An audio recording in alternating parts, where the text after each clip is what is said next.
Loudspeaker, हलाल meet और बिजली संकट जैसे मुद्दों पर केंद्र की मोदी सरकार को घेरने के बाद अब नेशनल कॉन्फ्रेंस के नेता और जम्मू कश्मीर के पूर्व मुख्यमंत्री उमर अब्दुल्ला ने एक बार फिर सरकार को निशाने पर लिया है। उमर अब्दुल्ला ने कहा है कि जम्मू कश्मीर मुश्किल दौर से गुजर रहा है। असहिष्णुता का माहौल इस देश के लिए अच्छा नहीं है। लोकतंत्र केवल शब्दों में नहीं, कर्मों में भी होना चाहिए। उमर अब्दुल्ला ने कहा कि धार्मिक स्वतंत्रता लोकतंत्र की पहचान है। भारत एक बड़ा लोकतंत्र है, लेकिन लोकतंत्र केवल शब्दों में नहीं हो सकता, बल्कि कर्मों में भी होना चाहिए। नियंत्रण और असहिष्णुता का माहौल देश के लिए अच्छा नहीं है। इसके साथ ही उन्होंने जम्मू कश्मीर को लेकर कहा कि जम्मू कश्मीर इस समय मुश्किल दौर से गुजर रहा है। सुरक्षा की स्थिति चिंता का विषय है। कश्मीर में ऐसा कोई क्षेत्र नहीं है जो आतंकवाद से मुक्त हो। पर्यटन को छोड़कर बहुत कम आर्थिक गतिविधियां हो रही हैं। जम्मू कश्मीर में बेरोजगारी का स्तर चरम पर है।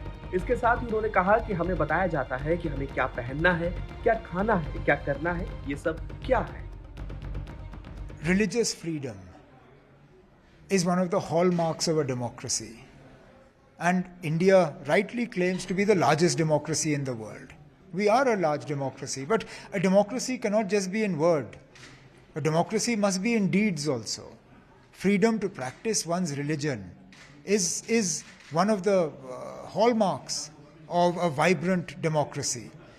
And therefore, these sort of steps that are taken to impinge on religious freedom, what one wears, how one prays, how one eats, how is that anybody else's business?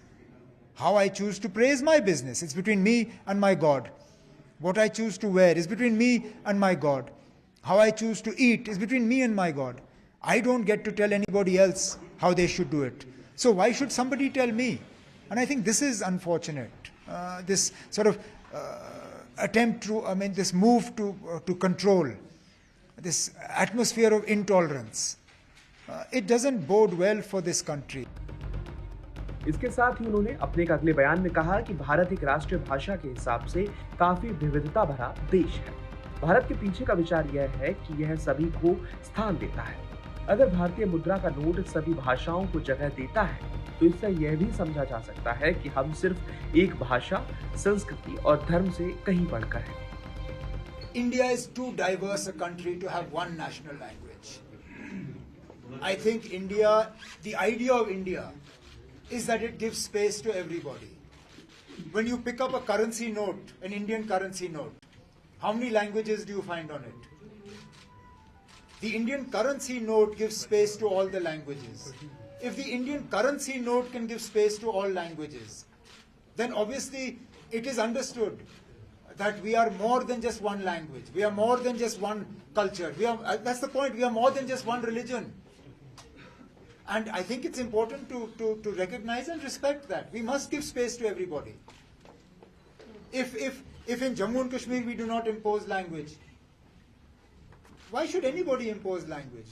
Let people choose. Why should there be a national language? I don't think a place like India needs a national language. We don't need a national religion. We need to give space to everybody. बता दें कि इससे पहले भी उमर अब्दुल्ला ने केंद्र की मोदी सरकार को घेरा था और कहा था कि मस्जिदों में लाउडस्पीकर की अनुमति क्यों नहीं दी जा सकती, जबकि दूसरी जगहों पर लाउडस्पीकर का इस्तेमाल किया जा रहा है। हमें बताया जा रहा है कि हलाल मीट नहीं बेचा जाना चाहिए। आखिर क्यों? हम यह नहीं कह रहे कि मंदिरों, गुरुद्वारों में माइक नहीं लगाने चाहिए। हम जो कुछ भी करते हैं वो आपको पसंद नहीं है।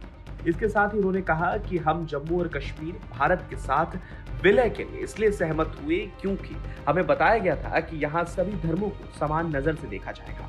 उस वक्त अगर कहा जाता कि यहाँ एक धर्म को दूसरे धर्म से ज्यादा अहमियत दी जाएगी, तो शायद हमारा फैसला कुछ और होता।